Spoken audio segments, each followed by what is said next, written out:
Hallo und herzlich willkommen in meinem The Knitting Translator Podcast. Ich bin Ilona, ich bin Strickerin, Übersetzerin, Übersetzerkursentwicklerin und Autorin. Und das ist eine Folge, die quasi notgedrungen entsteht, weil ich in der Folge 26 zu lange gebraucht habe, um über mein erstes Design zu sprechen. Das ist meine First Impression Blouse, die jetzt quasi im Prozess des Weiterentwickelns und so weiter, also im Designprozess noch drin steckt. Und Folge 27 sprechen wir über weitere Erlebnisse aus der Strickerwelt, die ich so in den letzten Tagen und Wochen hatte. Und wir fangen mit einem neu eingeschlagenen Projekt an, das ich spontan vor ein paar Tagen angeschlagen habe, weil ich wieder unbedingt ein bestimmtes Garn verstricken wollte. Und das ist ein Tuch. Eventuell wird das ein nächstes Design. Ich bin noch ein bisschen in der Findungsphase. Und das Tuch ist knallig. Also für meine Verhältnisse ist es total knallig. Man sieht leider noch nicht so, oder man kann das Tuch leider nicht zeigen, weil man quasi nie in die Position kommt, dass man es ausbreiten könnte. Aber man sieht zumindest die Farben. So, ich versuche mal ein bisschen was zu zeigen. So, man strickt das Tuch also das wird ein Dreieckstuch, ja. Und das ist quasi so angedacht. Das ist hier die Mitte. Und dann geht es halt immer, man schlägt alles an, ja, also quasi man schlägt so Dreieck an, man schlägt einfach nur alle Maschen an von der unteren Kante des Tuchs. Ja, dann macht man einen Knick in die Mitte und dann strickt man mit verkürzten Reihen, strickt man sich quasi immer weiter zu den Rändern, bis man die Enden der Kante erreicht hat, und dann hat man quasi das Tuch gestrickt. Diese Vorgehensweise habe ich aus einem Lamana-Heft. Ich werde das Heft verlinken. Ich habe vor kurzem das Tuch Vera, glaube ich, heißt das, gestrickt von Lamana, auch mit einem Lamana und von Lamana gesponserten Garn. Das ist mein eigenes Garn, beziehungsweise also das Garn, das ich gekauft habe. Genau. Und da habe ich halt diese Methode kennengelernt, dass man alles anschlägt und dann mit verkürzten Reihen sich quasi an das obere Ende arbeitet. Und ich fand das genial. Wer von uns hat das Problem nicht, dass man also bei Tücherstricken, ja, beim Stricken von Tüchern ist es ja häufig so, dass man in der Mitte oben anfängt und dann immer breiter wird, ja, also man hat immer mehr Maschen auf den Nadeln und das Stricken einer Reihe wird immer länger und also braucht man immer mehr Zeit für. Und irgendwie finde ich das manchmal wirklich langweilig, dann liegen bei mir Tücher monatelang. Und bei dieser Strickweise fängt man quasi mit der breitesten Stelle an und dann arbeitet man sich mit den verkürzten Reihen nach oben. Dabei werden die Reihen auch immer länger, aber sie werden, ja, irgendwie fühlt man quasi sozusagen so ein Gefäß. Und mir kommt das vor, als würde ich weniger Zeit brauchen. Ja, und das habe ich wirklich in 2 Tagen so nebenbei mal gemacht. Ja gut, so viel ist das gar nicht. Genau. Aber ich habe die Methode abgewandelt. Ja? Ich habe eine andere Maschenzahl genommen, ich habe mir ein bisschen was umgerechnet und ich habe einen provisorischen Maschenanschlag gemacht hier. So, ich habe eine Luftmaschenkette gehäkelt und dann provisorisch angeschlagen, weil ich mir noch einen anderen Rand hier dran stricken werde. Und ich wollte nicht direkt mit dem Rand anfangen, weil ich da so ein bisschen mit Mustern spielen möchte und mir noch überlegen möchte, was ich mache. Und der Rand, also die untere Kante, wird in dieser Farbe sein, so in diesem Neon Pfirsich quasi, Neon Peach oder wie auch immer man das nennen mag. Ich muss übrigens, also das ist dieses Garn, da mache ich gerade einen Streifen rein. Ja, und das passt auch sehr, sehr gut zu dem anderen Garn. Das ist handgefärbt von Hedgehog Fibers, ein Sockengarn. Genau, also wird irgendwie 75:25 sein. Und das andere Garn ist von La Bien-Aimée, La Belle Époque. Ja, also das schöne Zeitalter sozusagen. Und das finde ich so grandios. Das sind so schöne Farben. Also ich liebe das. Und ja, das wird dann quasi das Tuch sein. Sobald ich eine Idee habe, oh, ich habe eine Masche verloren, merke ich gerade. Das muss ich gerade reparieren. So, dann könnt ihr auch schauen, wie ich das repariere. Für den Fall, dass unter euch diejenigen sind, die jetzt in Panik verfallen würden und nicht wüssten, was sie machen sollen. So, ich gehe also bis zu der Stelle, hole mir die Masche. Sieht man natürlich nie so gut, aber ich habe mir die Masche geholt und jetzt sehe ich hier, nee, man sieht das nicht. Man sieht das nicht, Moment. Man sieht hier, sieht man das? Nee, man sieht das nicht so gut. Tut mir leid, man sieht das nicht. Ja, man sieht auf jeden Fall, dass zwei Querfäden da sind, die ja nicht, also die halt runtergefallen sind von meiner Nadel. Und dann stricke ich sie einfach rechts, weil das glatt rechts ist. Und schon habe ich die Stelle repariert. Ja, die wird noch ein bisschen ungleichmäßig aussehen. Das sieht man überhaupt nicht. Tut mir leid. Das ist jetzt kein spontanes Tutorial geworden, aber war auch nicht beabsichtigt. Ich habe das echt nicht gesehen vorher. Und dadurch, dass es halt so ein recht rutschiges Sockengarn ist, dachte ich, ich mache das mal jetzt direkt live sozusagen, obwohl die Videos natürlich nicht live ausgestrahlt werden. So, und ach ja, genau, die Nadel. Ich stricke mit der Vierernadel, aber ich sehe den Namen nicht mehr. Das sind Holznadel aus Ebenholz oder sowas heißt das, oder aus Rosenholz, ich weiß nicht mehr. Ich werde die Hersteller, die Werkstatt verlinken. Ich weiß gar nicht, ob sie noch produzieren oder nicht. Es gab sehr verwirrende Gerüchte, sage ich mal, darüber, dass diese Holz und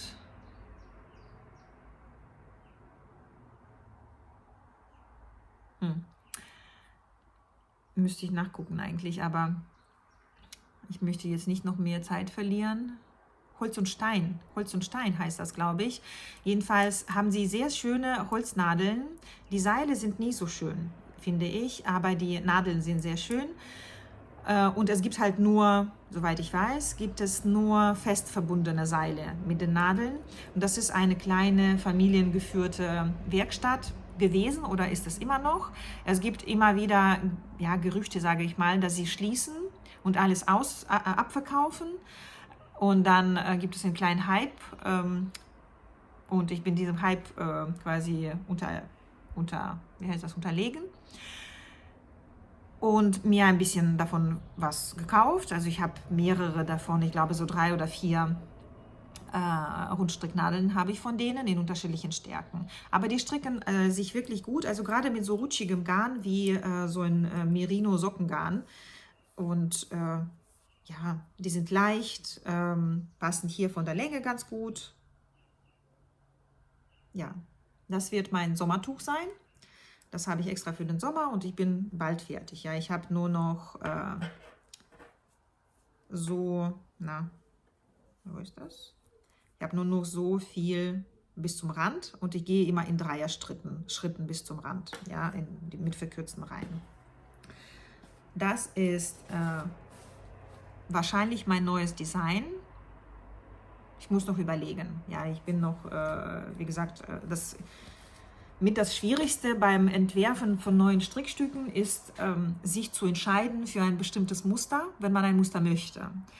Und für eine bestimmte Form, wenn man eine Form möchte. Ja, und hier, die Form habe ich genommen sozusagen, aber bei Mustern brauche ich ein bisschen, bis mir ein bestimmtes Muster gefällt, das perfekt, für meine Verhältnisse perfekt zu dem Garn und zu der Form passt, wie das bei meiner First Impression Blouse war oder ist. So, dann habe ich ja angekündigt, in dem ersten Teil, beziehungsweise in der Folge 26, habe ich angekündigt, dass ich heute über meinen Ausflug in die Färbewelt spreche. Und ja, da habe ich auch schon ein bisschen was davon erzählt und jetzt erzähle ich halt ein bisschen mehr. Vor ein paar Tagen war ich bei einer lieben Färberin, Strickerin, Spinnerin, eine liebe Frau, hier aus Bielefeld, die mich in einem anderen Kontext angeschrieben hat und wir haben uns getroffen und uns sympathisch gefunden und vereinbart, dass sie mir zeigt, wie sie Wolle färbt. Sie hat auch für mich schöne Stränge gefärbt gehabt und dann haben wir uns darauf geeinigt, dass ich mein eigenes Garn mitbringe und meine Tochter mitbringe, damit sie auch ein bisschen Spaß hat. Und dann haben wir das vor ein paar Tagen gemacht und einige Stränge gefärbt. Es war wirklich viel.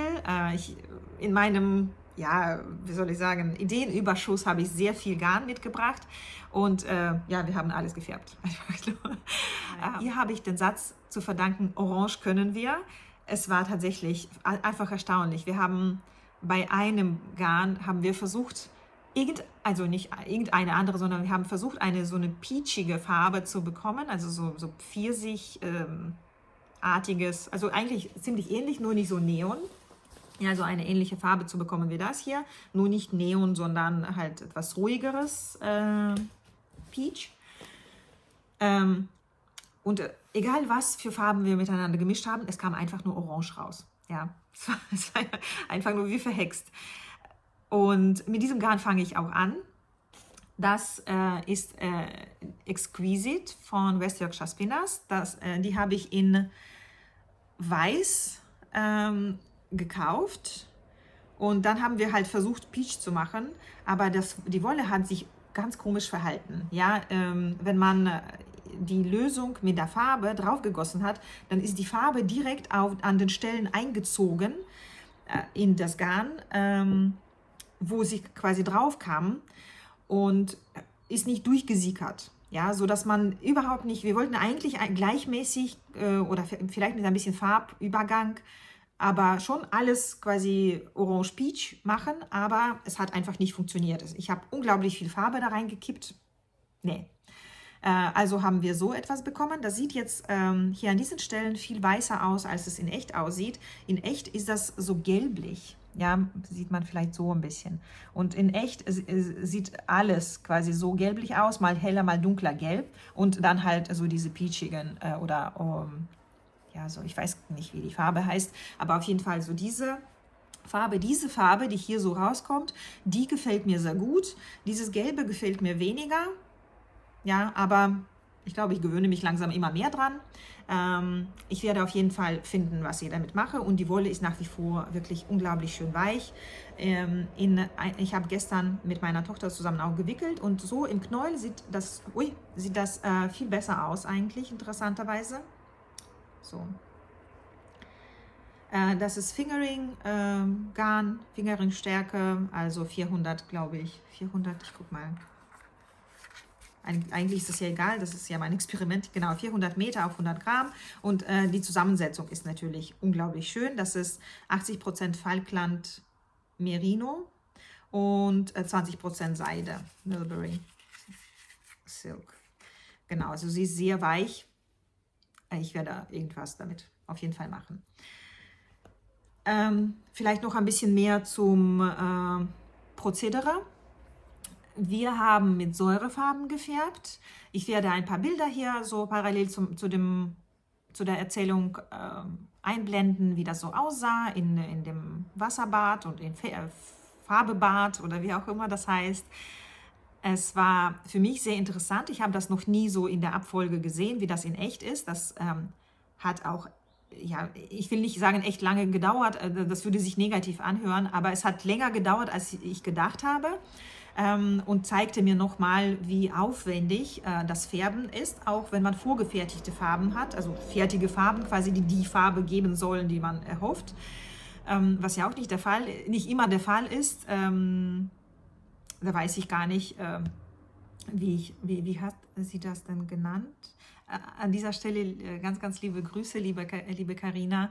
Ganz, ganz lieben Dank nochmal dafür, dass du dir die Zeit genommen hast und naja, so nett, so viele Erdbeeren an meine Tochter verfüttert hat, sozusagen. Die wollte die ganze Zeit essen und hat die Erdbeeren, die wir eigentlich als Gastgeschenk mitgebracht haben, zur Hälfte aufgegessen.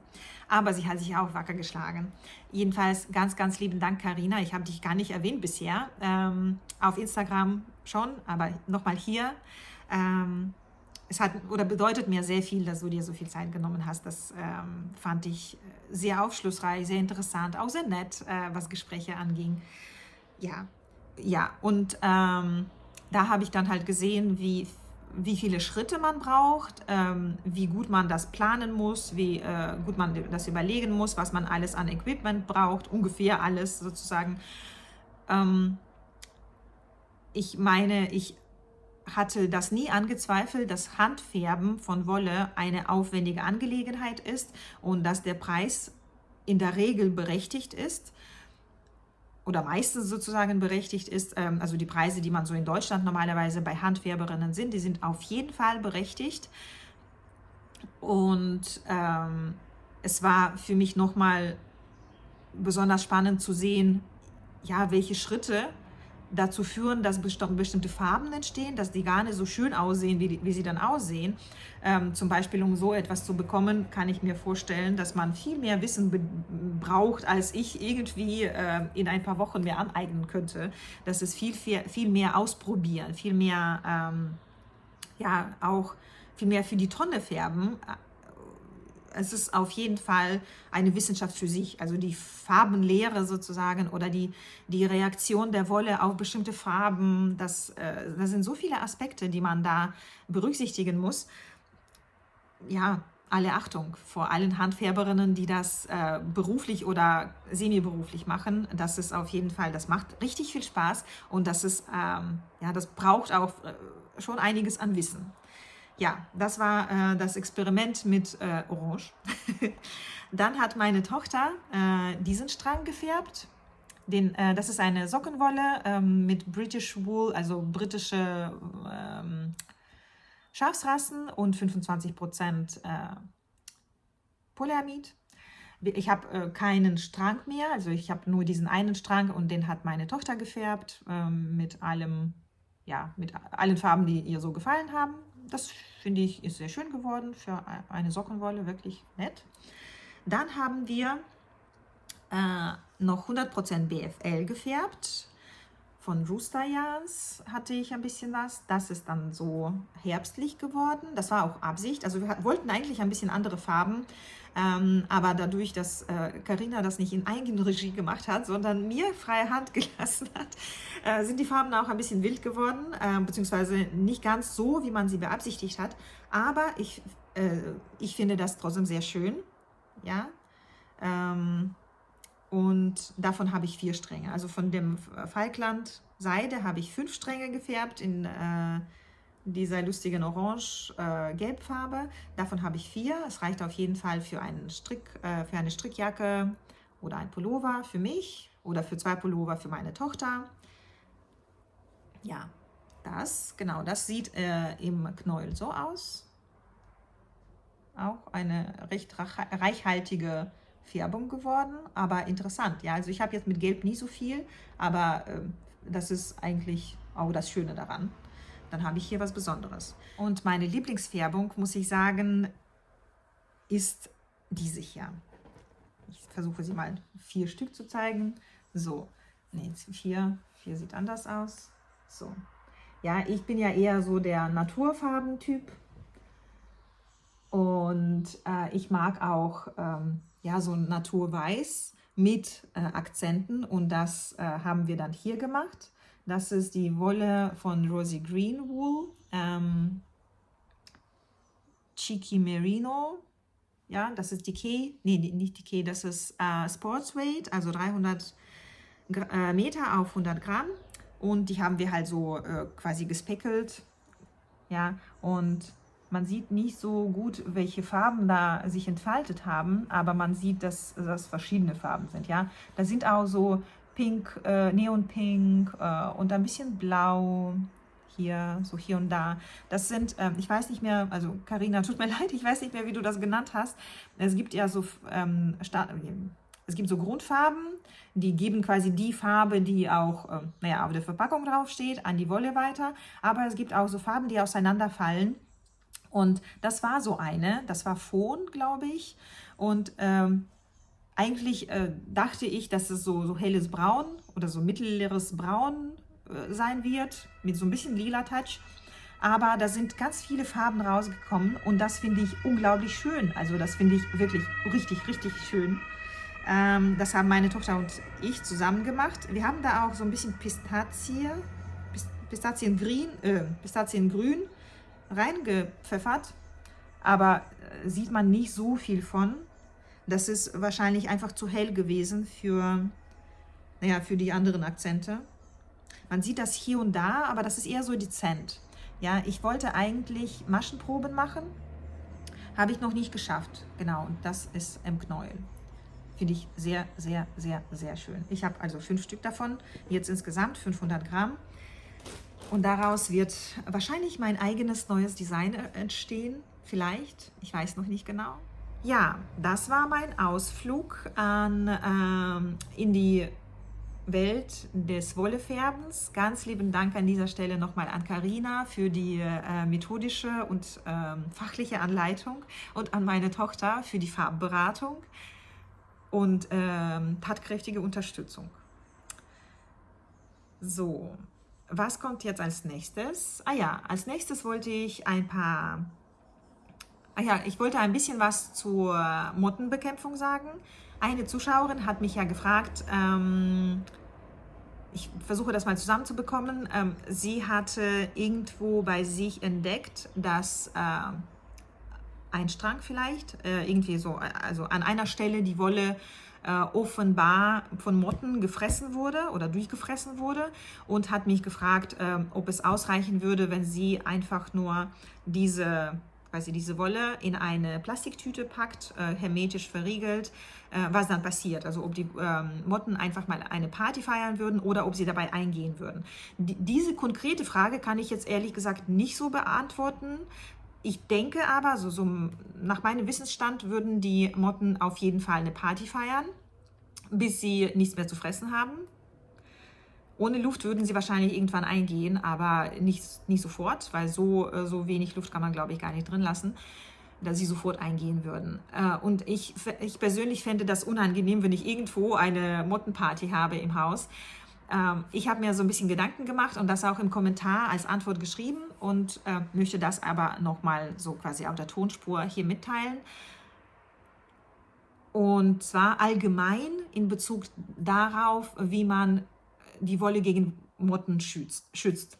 Und zwar ist meines Wissens zuerst, wie man den Mottenbefall bekämpft. Meines Wissens ist die beste Methode, sind Schlupfwespen die beste Methode. Das sind so ganz kleine, eine ganz kleine Art von offensichtlich Wespen, die aber sich, soweit ich weiß, ausschließlich von Motten und Motteneiern ernähren. Und die kann man kaufen, dann kommen sie an und man,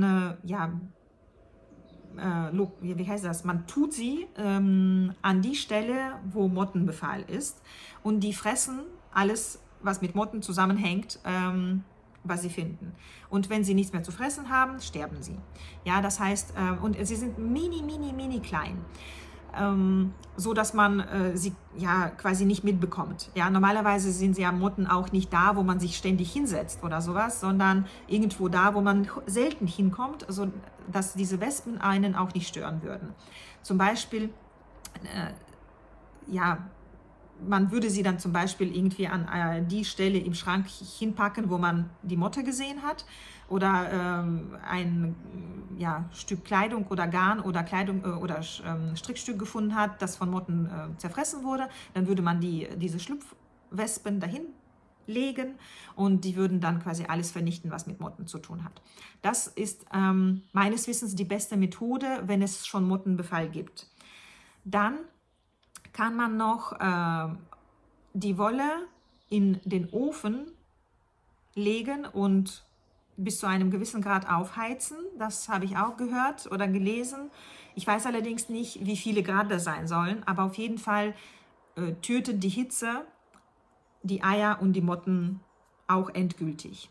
Ja, ist aber natürlich viel weniger praktikabel und bei Wolle, die Plastikanteile hat, dürfte das nicht funktionieren. Aber da bin ich keine Expertin. Ich weiß es nicht genau, welche Wollen da rein dürften und welche nicht. Ich würde mich selbst nicht trauen, sowas zu machen. Aber es gibt Leute, die das gemacht haben und wo es geholfen hat. Dann gibt es die Methode, die befallene Wolle einzufrieren im Gefrierfach. Da ist aber das Problem, dass die Eier, wenn da welche sind, was ja in der Regel der Fall sein müsste, wenn irgendwie richtig Mottenbefall ist, die werden eingefroren und wenn sie auftauen, können sich daraus wieder Motten entwickeln. Ja, da bin ich auch keine Biologin. Ich kann da jetzt nicht genau sagen, ob, wenn man 3 Monate das Ganze einfriert, ob danach das nicht passieren würde. Aber das scheint nicht die sicherste Methode zu sein. Wenn ihr da aber mehr wissen wollt, entweder fragt mich nochmal, dann recherchiere ich oder recherchiert selbst und teilt das gerne in den Kommentaren oder schreibt mir das, dann erzähle ich das hier auch. Dann, genau, das ist sozusagen, was Bekämpfung angeht. Was Aufbewahren angeht, so ist wohl tatsächlich die sicherste Methode, Wolle entweder in Plastiktüten, hermetisch verriegelten Plastiktüten oder Kisten aufzubewahren oder, soweit ich weiß, auch in Baumwollsäcken. Die funktionieren wohl auch gut. Also die Motten mögen Baumwolle nicht, ja, sodass sie sich da quasi nicht reinfressen würden. Aber ich glaube, das ist weniger sicher als Plastiktüten, ja, die verriegelt sind, ja, weil man Baumwolle in der Regel nicht so verriegeln kann, dass da gar nichts mehr durchkommt. Ja, das ist so spontan quasi, was ich zur Mottenbekämpfung und Wolle schützen loswerden wollte. Und jetzt noch ein paar Hinweise, einfach nur zum Strick-Internet oder Strickerwelt. In der letzten Folge von Wollinspirationen, das ist ein Audio-Podcast von Lana Filia, von der lieben Kaya von Lana Filia. In der Folge vom 28.05. hat sie über das Finale der Sock Madness berichtet. Und das hat mir nochmal gezeigt, wie aufregend das Leben als Strickerin sein kann. Es ist nämlich so gewesen, oder Sock Madness, für diejenigen, die das vielleicht nicht kennen, das ist auch der Grund, warum ich heute darüber spreche. Es gibt vielleicht Strickerinnen, die gerne Socken stricken, aber von der Sock Madness noch nie gehört haben. Es gibt einen jährlichen Wettbewerb, der auf Ravelry ausgetragen wird, nennt sich Sock Madness. Und da ist es so, dass die Strickerinnen aus aller Welt miteinander konkurrieren, indem sie komplizierte und weniger komplizierte Socken auf Zeit stricken. Ja? Also es gewinnt diejenige oder derjenige, der am schnellsten ein bestimmtes Sockendesign gestrickt hat. Das muss man dann mit Fotos belegen. Man muss ganz bestimmte Konditionen einhalten. Die Größe muss eingehalten werden, beziehungsweise die Anzahl der Maschen. Das Muster muss 100%ig korrekt gemacht sein und so weiter. Ja, also es ist ein richtiger Wettbewerb. Es nehmen sehr viele teil.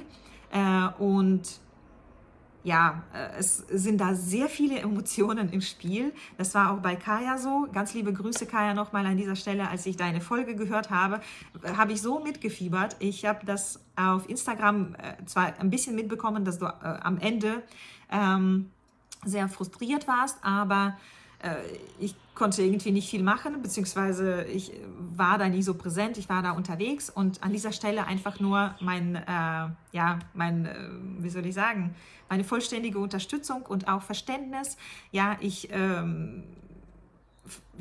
du hast das auf jeden Fall richtig gemacht und du bist so weit gekommen, du bist ins Finale gekommen und das ist ja auch schon... das ist wirklich sehr viel. Ich wäre nie im Leben ins Finale gekommen. Ich stricke Socken nicht gerne, also quasi immer nur notgedrungen, weil ich die Wolle schön finde oder weil wir Socken brauchen.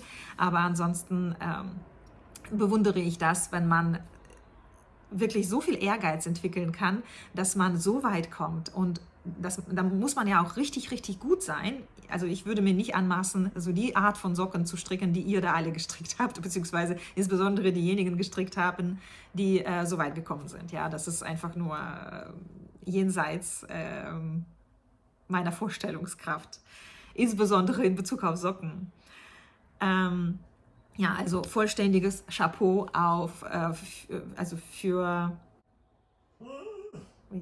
also mein ehrliches und ja wirklich sehr herzliches Chapeau vor dem Können der Strickerinnen und von deinem Können. Ja, es ist einfach erstaunlich, was es alles gibt. Oh, mein Hund träumt gerade, also nicht wundern, dass da so lustige Geräusche kommen. Ja, er kämpft wahrscheinlich gerade mit jemandem im Schlaf. Wenn ihr also gerne Socken strickt und ehrgeizig seid und ein bisschen mehr Nervenkitzel in euer Strickerleben reinbringen wollt, die Sock Madness ist etwas für euch. Man kann sich, glaube ich, auch bald für die Sock Madness 2024 anmelden. Die 23 ist ja jetzt vorbei und für die 24 könnt ihr euch anmelden. Und der letzte Hinweis heute ist folgender.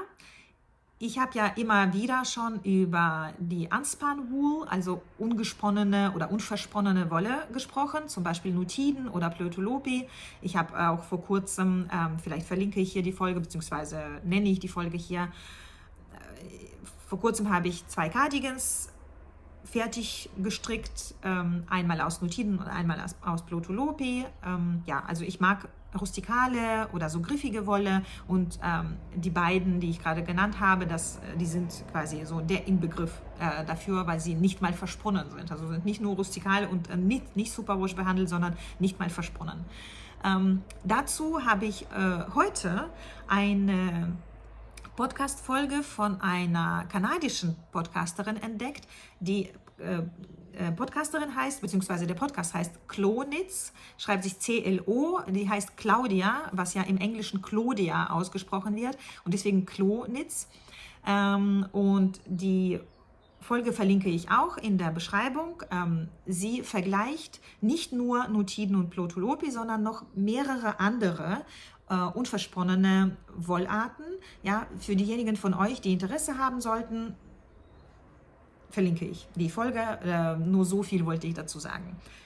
Jetzt bleibt mir nur noch zu sagen, vielen, vielen Dank für das Zuschauen, dafür, dass ihr da seid, dafür, dass ihr kommentiert, Fragen stellt. Ich freue mich, wenn ihr ja, euer Feedback, also eure Meinung zu meiner First Impression Blouse in den Kommentaren vielleicht oder über eine persönliche Nachricht an mich schickt.